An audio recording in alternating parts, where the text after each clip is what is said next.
This episode is brought to you by Reese's Peanut Butter Cups. In breaking news, leading scientists worldwide are conducting experiments to determine if Reese's Peanut Butter Cups are the perfect combination of peanut butter and chocolate. However, it appears the study was inconclusive, as the scientists couldn't help but eat all the Reese's. Because when you want something sweet, you can't do better than Reese's. Find Reese's now at a store near you. Isn't the point of traveling to get away from it all? To feel the best you've ever felt? Then maybe you should check out Aruba. You'll spend your time relaxing on cool, white, sandy beaches and floating in healing blue water. You'll meet locals brimming with gratitude for an island that redefines what a paradise can be. When your trip comes to an end, you won't need another vacation because you just had the vacation. That's the Aruba effect. Plan your trip at Aruba.com. Hey there! Did you know Kroger always gives you savings and rewards on top of our lower-than-low prices? And when you download the Kroger app, you'll enjoy over $500 in savings every week with digital coupons. And don't forget fuel points to help you save up to $1 per gallon at the pump. Want to save even more? With a Boost membership, you'll get double fuel points and free delivery. So shop and save big at Kroger today. Kroger, fresh for everyone. Savings may vary by state. Restrictions apply. See site for details.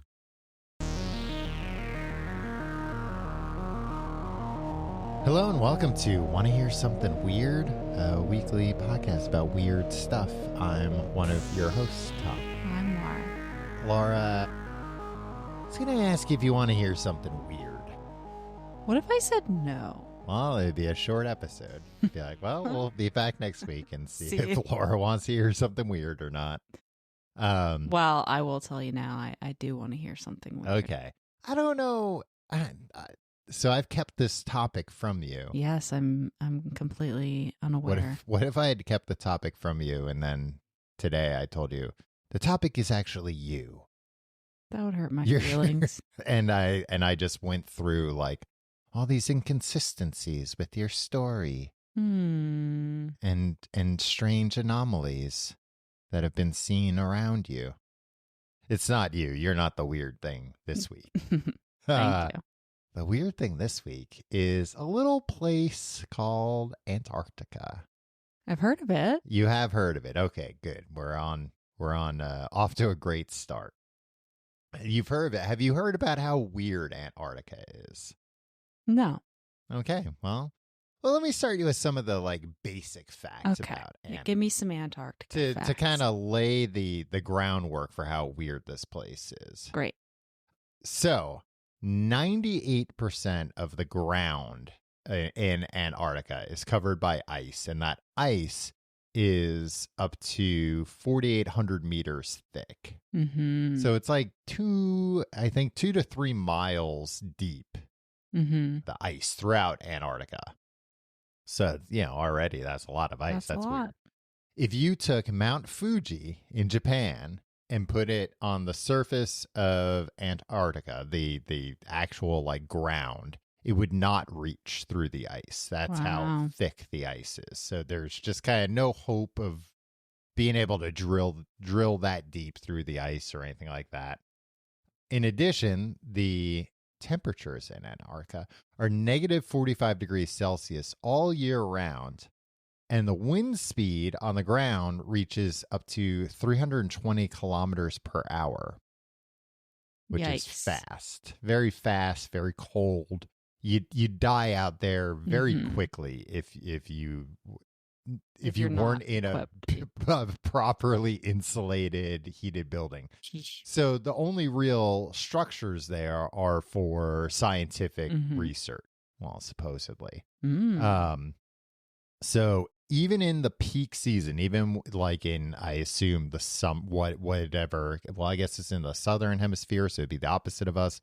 In the summer there, when the conditions are a little bit, are at their best, I guess, there's still only about 4,000 scientists and military personnel from, the various countries. There's an agreement decades ago after World War II, basically to kind of figure out, all right, what's the deal with Antarctica? Who owns Antarctica? And all the like major world powers basically got together and said, nobody owns it.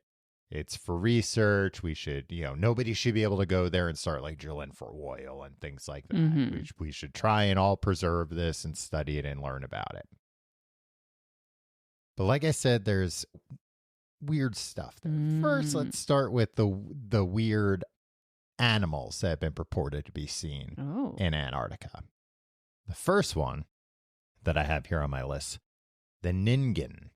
Okay. Originating from Japanese folklore and modern cryptic speculation, the ningen is described as a large, human-like aquatic creature allegedly spotted by Japanese whale research ships off the coast of Antarctica. Descriptions vary, but they often include a pale, human-like figure with legs, arms, and a face. However, there's no evidence of this. But almost like a whale person, a porpoise person, porpoise person, not porpoise. So that's one. Weird. That's I think weird. we'd all agree. Giant sea spiders. Oh, no. I don't like that. Well, not exactly strange in the cryptic sense. The discovery of unusually large sea spiders in Antarctic waters have captivated the public imagination. These creatures are indeed real. They're known for their significant size compared to their counterparts in warmer waters. A phenomenon known as polar gigantism. Is it like crabs? Yeah, I think they're like, underwater crabs, but they're gigantic and scary looking. I've seen photos of some of the very large crabs. Yeah. And I spooked. So those are like some of the weird creature sightings. I would say, if anything had to survive in that harsh environment, they're going to be a little unusual to us. Yeah, I believe there's also been sightings of like giant penguins that people have reported seeing too. I mean, I think even probably regular size penguins are probably pretty big down there. But anyway, that's not where the weirdness ends. In fact, it's not even where it starts, as far as I'm concerned. Not even the tip of the iceberg, would you say? You're welcome. So there's some historical weirdness with Antarctica that is kind of centered around the fact that there are some very old maps that do not show a frozen Antarctica. They show a, normal landmass. Oh. So there's this famous map, I believe it's pronounced Boucher or Bouache map. Oh, we're going to get voicemails. It is a 18th century map believed by some to accurately depict Antarctica before it was covered by ice, suggesting knowledge of the continent by an ancient civilization. So the people that focus on this map, they don't necessarily think, oh, this guy went there and there was nothing. They believe that map makers back then were working from, they couldn't just send a rocket up and see what everything looked like. They were working from a lot of sources, and they believe that a lot of older maps showed Antarctica before it was frozen. There are theories that during the Younger Dryas period, which is when they think a comet may have like hit the Earth and basically caused like a whole bunch of problems, that turned Antarctica into a ice place, a place full of ice. Okay. There are people that think that Antarctica is essentially what was Atlantis, that an earthquake caused it to move to the bottom of the globe very rapidly and cause rapid freezing. And basically think if you dig through 2 or 3 miles of ice, you'll find ancient civilization, the ruins of an ancient civilization buried there. Yeah. But the first confirmed sighting of Antarctica is often credited to Russian expedition in 1820. That was like the first time there are stories about they think there might have been like a group of Polynesians that took canoes there once. Okay. That like they found it, hundreds of maybe even thousands of years earlier. But generally we accept in 1820 is when the modern world found it. Now, one of the things about this modern world, the one we live in, we got satellites nowadays. Mm-hmm. Yes, we do. So one of the things these satellites allow us to do is to kind of explore Antarctica in a way that, see places where human beings have likely never stepped foot. And people have found some weird stuff All right. on Google Maps. Oh, okay. Or Google Earth, I guess, technically, because it's... Right. Yeah. The first one, and probably the most famous one nowadays, is, I believe it was in 2016 that this was found. There's a pyramid there. Tell me more. Not just a pyramid. There's two kind of crazy things about this pyramid that people point to as evidence that it's not natural, because that's of course, what people come back with, and they say, well, this is some kind of natural formation. The first one is that the sides of the pyramid are symmetrical and almost perfect in their formation. That it's, the base is an almost perfect square, and each side is the same size. Mm-hmm. Perfect triangle. Yeah, very unnatural looking. And the other thing is that the length of each side, 1.25 miles. So oh, wow. So that's big. It's huge, way bigger than the pyramids in Egypt. Mm-hmm. And yeah, if this were some kind of man-made pyramid, it would be by far the biggest pyramid. I think it would be probably by far one of the biggest structures humans have ever built. So very strange. And there are other pyramids close to it. But the other crazy thing about this is that each side almost perfectly is north, south, east, west. Wow. Which again is the odds of that happening naturally, kind of crazy. Right. That's one thing. Now, it looks like kind of starting in 2020-ish, there were a lot of things discovered. A lot of people sitting at home. Yeah, for things to do. Which I found funny for that reason, because I thought like, oh yeah, what happened in 2020? Everybody had to stay inside. And some people got bored enough that they were like, you know what, I'm just going to start looking through Google Earth, looking through Antarctica, see if I can find anything. And it is crazy because I was looking at a lot of these sites on Google Earth by putting in the coordinates that I found, from other places on the web. Okay. Mm-hmm. And you look at these things and you're like, yeah, that is kind of weird. But then when you start zooming out, you realize just how big Antarctica is. Mm-hmm. And it really is crazy. And people must have just been going step by step through Google Earth to find some of this stuff. Just scrolling like incrementally through, looking for anything that stuck out to them as being odd. Yeah, because even this, 1.25 mile high pyramid looks pretty small when you start zooming out. Right. Okay, so the next weird thing that I have that they found was in 2020, a massive 2,000-foot structure found rising out of the ice on the northern coastline of the continent. The so-called building is symmetrical and almost perfectly square. For perspective, the distance from one end of the structure to the other is over the length of 6 football fields. Wow. And now I've also looked at this, and again, it's like just white as far as the eye can see, and then just like a big ass square. It's very odd looking and very puzzling what it could actually be. What does it look like from above? Like, it looks like a square covered in snow. so it's not. It doesn't look 3-dimensional? No, it or looks does? 3-dimensional. Like Okay. it looks like it's, I guess similar to how like snow collects around a mountain or whatever. Like it looks like, that it looks like it's a building. It looks like a building from above. It's very weird. In October of that year, researchers spotted a disc-shaped object nestled in the side of an Antarctic mountain about 100 miles from the northern coastline. The melting of the ice appears to reveal a portion of a 60-foot diameter object, which many argue is a metallic spacecraft. Other researchers question whether the anomalous object is a craft at all, with some suggesting it appears instead to be a hidden entrance into the mountain. So it might not be a crashed UFO. It might just be a hidden entrance to into a mountain, the mountain with a secret alien race living inside of it. Yeah. Mm-hmm. But again, it's a very weird looking thing. This is like a more mountainous region in Antarctica. Okay. But there's clearly...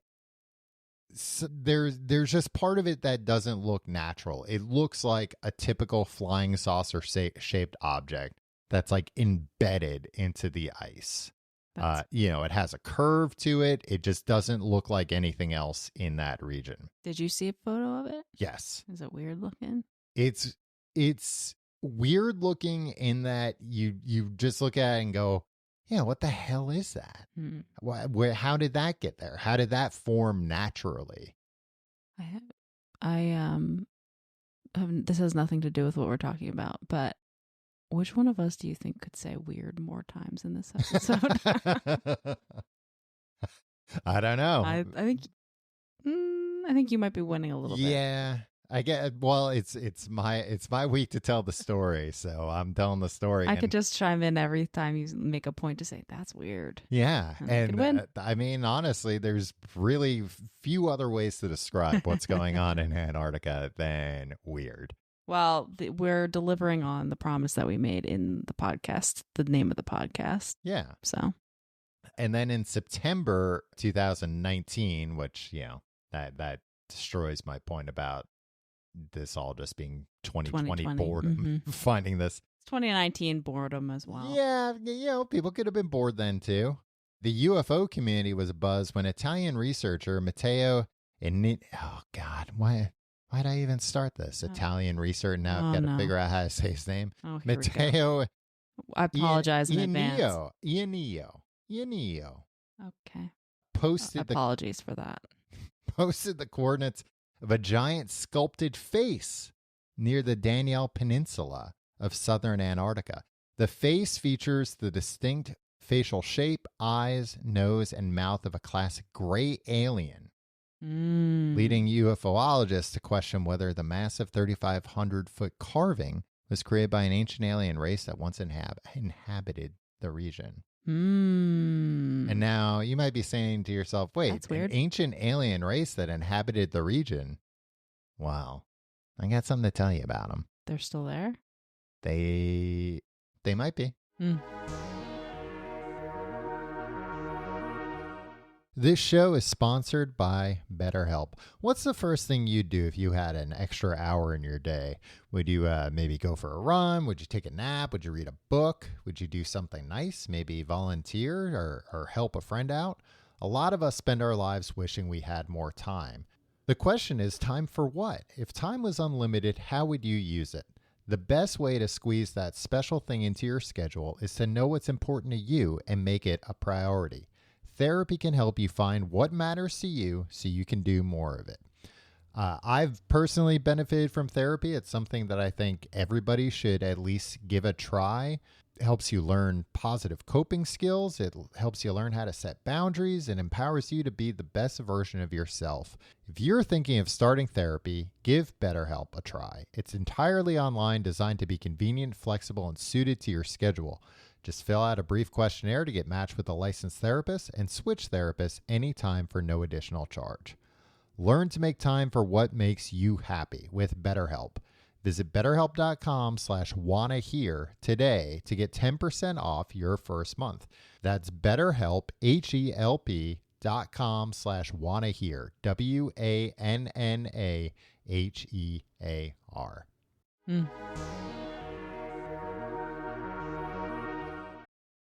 Wyndham Hotels and Resorts makes travel possible for all.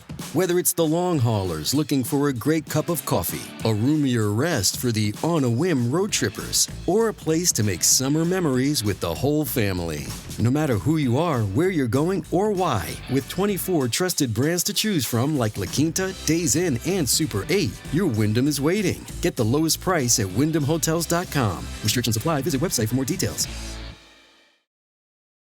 This episode is brought to you by Reese's Peanut Butter Cups. In breaking news, leading scientists worldwide are conducting experiments to determine if Reese's Peanut Butter Cups are the perfect combination of peanut butter and chocolate. However, it appears the study was inconclusive, as the scientists couldn't help but eat all the Reese's. Because when you want something sweet, you can't do better than Reese's. Find Reese's now at a store near you. All right, Laura, during the 2-hour break between segments, I showed you what some of these places look like. What's your take on what I showed you? Some more impressive than others. Okay, and I'm gonna put links in the show notes to all these so you can feast your eyes on them. You can see them with your own eyes. Make your own conclusions about this. But which one did you find the least compelling and the most compelling? Least compelling, the pyramid. Wow, okay. I just think it looks like a mountain range that just happens to be formed in a... It doesn't look quite as perfect as I was picturing in my head when you were describing it. I can't believe they got to you. Unbelievable. And which one did you think was the most interesting? I think the face of the alien is... Oh, really? You just told me you were like, eh. Well, what I told you is it doesn't scream alien face to me. It just says any face, right. So you're like, oh, that's just a human face somebody made a 3,500 foot long carving of. Yeah. Yeah, looking at the building again, the building is a little like there are ice sheets next to it that look like it. Oh, the perfectly square building. Yeah. It's a little bit weird, but it stands out on the smoking landscape. gun. You didn't think the crash UFO was weird? I'm less impressed. Okay. All right. Well, like I said, they'll be in the show notes. You can, takes a lot to impress me. Hey, don't I know it? You can check them out for yourself and see what you think. But I mentioned aliens that once inhabited the region and the question of whether or not they still inhabit the region. Laura, this day, I watched a little documentary called Antarctica, Alien Secrets Beneath the Ice by Linda Moulton Howe. I think Howe. Is that Howe or Howie? I would say Howe. Howe? Okay. Interesting fact about her, she is, I guess, kind of credited as the creator or co-creator, at least, of the Fox TV show Sightings. Remember that show? No. You don't remember Sightings? Sightings was Sightings was the kind of show you always wanted to be better than it was. It was the kind of thing that... That's why I don't remember it. Yeah. It was during the great, 90s Fox obsession with aliens. But Sightings was not just about aliens. It was about any kind of sightings. Sounds like something I would like. Yeah. I don't know how well it stands up nowadays, but I remember being a kid and it scaring the hell out of me. But anyway, so she's been a UFOologist for years and years. I believe she's 82 now. Okay. Respected in the field, done a lot of interesting things. But she made this documentary. It mostly goes through two different very interesting stories that don't have a lot of evidence. It's kind of the stories of anonymous sources, but interesting stories nevertheless. Okay. The first one is from a source she calls Bryant. And from 1983 to 1997, he was a former, well, at that time he wasn't former, he was a current Navy flight engineer who flew support missions to Antarctica. He witnessed some highly unusual anomalies himself. he saw UFOs a lot, like dish-shaped stuff. He talks about how, like, when he first got there, he started seeing them. He's like, what the hell are those? And other people being like, don't, just ignore it. Just leave it alone. What Don't was ask. he doing there? He flew support missions. Okay. So for the first few weeks he was there, everything seemed, when I say there, he was at a new research site in Antarctica. First few weeks, everything seemed fine. There were scientists stationed at McMurdo Station, which is like the big research station there. Okay. They would call every day to check in and report that everything was fine. But then in the third or fourth week, the calls suddenly stopped coming. For several days, headquarters didn't receive any communication from the camp. So he and his crew were ordered to fly out there and make sure everything was fine. Mm-hmm. They lost contact with him. However, when they got there, they're circling overhead. They couldn't spot a single person, no one. And they're in like a Navy transport plane. So these things are loud, and they're in Antarctica. Like, if the people were down there and say somebody was injured, something was going on, they would hear these planes and they would come out. Mm-hmm. That didn't happen. So they land to inspect more closely, and it looks like the whole camp has just been abandoned. There's nobody there. It's just everybody's gone. So it seemed like they just kind of vanished into thin air. Then, he reports that back. And they're like, okay, well, there's nothing else you could do. Come back. Mm-hmm. Then more than a week later, they get a call from the missing scientists.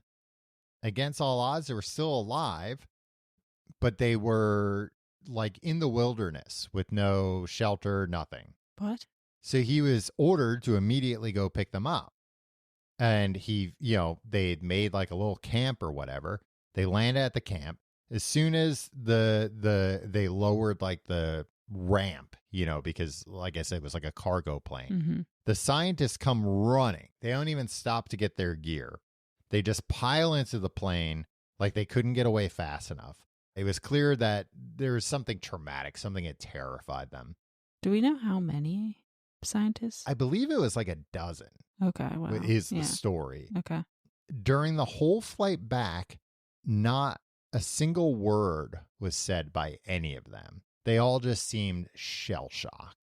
They had been missing for like 2 weeks in Antarctica, but somehow they were alive. They weren't injured. Nobody had like frostbite or anything like that. But they were just shocked. And then when they landed, the scientists immediately boarded a private plane bound for Christchurch, New Zealand.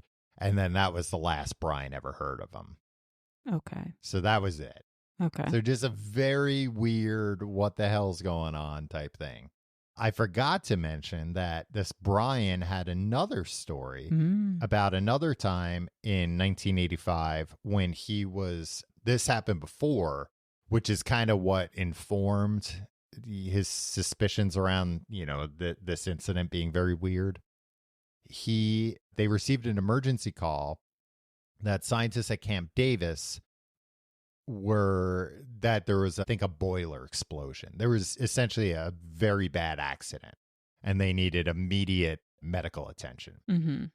So when you're flying over Antarctica, apparently there's, A, it's very rare, but B, there's a huge area that is a no-fly zone. And the story is because there's an air sampling station there. So they say you can't fly planes through there because we're sampling the air, we're doing science stuff, so you got to avoid it. But in this case, there was somebody, critically injured, so he made the decision like, forget that. I'm going through sorry, your results are going to be screwed up. I'm trying to save a man's life. Mm-hmm. Now, when he flew through this no-fly zone, what he found was a giant hole that went down somewhere he could not see, that I believe was the size of a couple of football fields. I'm trying to find my exact notes. And again, this is like a one-time story somebody told. But yeah, he saw it again when they returned, he flew through again and just saw, oh, there's this giant, and it seemed like there was a lot of activity around the hole. Like footprints, tire prints, that kind of stuff. Like it seemed like this hole was being used actively. Okay. So that's what he had going in his mind when he went to find these other guys. Inherently, it doesn't sound that weird. There being I mean, I don't think like giant holes that They're you not can't gonna see the explain bottom to of him from a what- plane. Or that They're not going to common. explain to him what they're doing. What do you mean? Scientifically. Like, they're not going to explain to him what, what their projects they're working on that wasn't. Yeah, but it would be very weird if there's a top secret project to build a giant hole in Antarctica. Well, they're digging in there to learn stuff, right? Yeah, but it didn't seem like there were scientists and stuff there. It seemed like Yeah. this is like a military thing. Mm-hmm. Okay. But anyway, So you're suggesting it's a portal to an alien civilization beneath the ice. I'm not saying what it is. It could be anything. But I'll tell you another weird thing that Brian? no, this is from an anonymous Navy SEAL using the pseudonym Spartan 1. Okay. So this is what most of the documentary I watched today is about. They do the whole, remember those old Frosted Flakes commercials where they would they would hide the adults because adults were embarrassed to be revealed to be Frosted Flakes fans, and they would change their voices. No, I don't. Anyway, they just she changed this guy. There's actually a second guy, Spartan 2, that's in this as well. She does not reveal his identity. Yes. But says, of course, that she knows his identity and she's dug into it and that all his credentials check out, Okay. essentially, that he is who he says he is.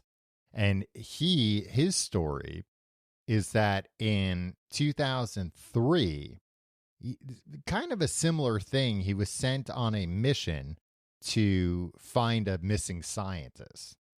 Now, the weird thing here is that in 2003, he was sent to a place, again, from McMurdo. They took, I forget what they're called, but the snowmobiles that have like sled things in the front, kind of, and then like treads in the back. Uh-huh. They took those from McMurdo to a place called near Beardmore Glacier, and they found a structure there. A big, he said it looked like it was made out of like black marble. Oh. And it had a door. And they touched the door and the door opened. Even though this door was super big, like a 20-foot high door. It was something like 18 feet thick. It was huge. But according to him, it was like perfectly balanced. And he could just push it with no effort. And they went inside. And it led to ramps that just kept going down. So it was first discovered, according to him, by ground-penetrating radar, 8-sided octagonal shape, so definitely not natural. Previous team had already dug out the top layer, which was built from pure black material. Underneath, 2 more octagonal layers extended downward for over 2 miles into the ice. Once inside, it was a comfortable 68 to 72 degrees Fahrenheit. And the walls were illuminated by a lime green light emanating from the floors and ceilings with no visible source. He also saw a bunch of symbols that he described as, looking kind of like hieroglyphics around. Sounds like a science fiction novel. Oh, yeah. I mean, it sounds like a Michael Crichton thing or whatever. So this particular base or whatever it is had 8-inch high hieroglyphs carved 2 inches deep into the surface, and they were unique. They depicted animals and strange symbols unlike any Egyptian or Mayan hieroglyphs. The structures are estimated, according to him, to possibly be over 100 million years old. How could he know that? That's what he heard from other people. Okay. And that and I'm guessing maybe I don't know how they would determine that, but they had these weird symbols that he described looking like a 12-armed black sun. And this is a sunwheel A what? A 12-armed black sun. What's that? So it looks like the arms kind of look like the arms of a swastika. And this was apparently an image that was used by the Nazis, but has been found in Babylon, India, Celtic civilizations. The Nazis thought it represented a balance between light and darkness and was used by the SS, some associated with occultism and Satanism. But what's interesting is in modern physics, a similar 12-arm pattern represents electrons accelerating at light speed, radiating electromagnetic energy. So they think this could have something to do with that, could have something to do with portals. All right. The Nazis were real into this occult type stuff. So I guess the thinking is like, this image has popped up in a lot of different places throughout history, or similar images, maybe this is where they originated from. But then honestly, listening to the rest of the interview with the guy goes it goes very much off the deep end of, okay, well, wait a minute, how'd you get all this other information? I could buy you being, a Navy SEAL that was sent here and you were given no information. You were told not to ask questions. You did your job and you got out. Mm-hmm. But according to him, he's since talked to other people who say that there are 7 intelligent non-human species known to us, that 4 of the 7 are considered allies, and they're trying to help the destruction by other hostile alien races that want to kill humans and take Earth's resources, and that they're helping us to establish off-world colonies and escape plans to save humanity. And, and that they're building a mothership on the other side of the moon.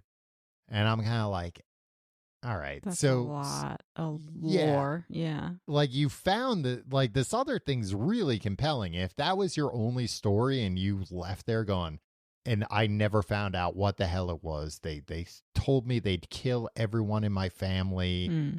If I ever repeated the story, I'd be a lot more likely to believe it than if he's like, oh, also, I know all this other stuff. It's like, well, you didn't find that other stuff out by going down into this, crazy structure. But according to him, the structure was huge. I think it was something like, 62 acres. Just absolutely massive. Way, went for miles and miles. And he says he was told about other structures that are even bigger underground. Kind of almost seem like hangars. And that they have a structure that they found that they can get to via submarine, like under the ice. But yeah, so that's Antarctica, a weird place with a lot of weird stuff and weird stories. And I think a lot of the weird stories just coming from the simple fact that so few people have ever been there. Right. That this guy tells us all these stories, and you're kind of like, well, I don't know anybody that's been there to tell me otherwise. Right. So maybe he's telling the truth. Fascinating place. Yeah. Not sure I want to go. I was just about to ask, do you want to go?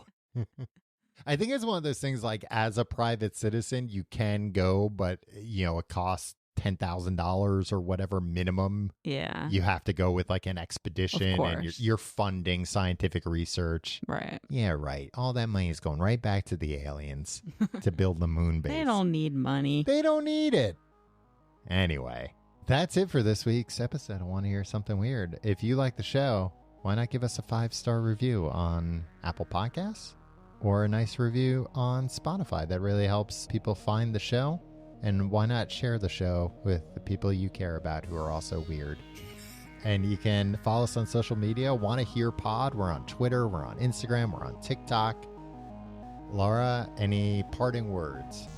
Check out the links in the show notes. Oh, yeah, Check out the photos for that Tom's talking about from Google Earth. I'm probably going to put the direct Google Earth links so people can look. Yeah, let us know on social media. What do you think when you check out these links? Did they pass muster for you? Do you agree with me and my That's not smart. All right. We'll see you next week. Want to Hear Something Weird is a Clamor audio production, distributed by the Cloud 10 Network. Hosted and executive produced by Tom Reynolds and me, Laura Anderson. Executive produced by Aaron Hilliard. Clamor General Manager Rich Statter. Associate Producer Ethan Aronson. Post-production supervised by Devin Ruskin. Production assistant Samara Mullick. Special thanks to Sim Sarna and Saiba Krieger at Cloud 10.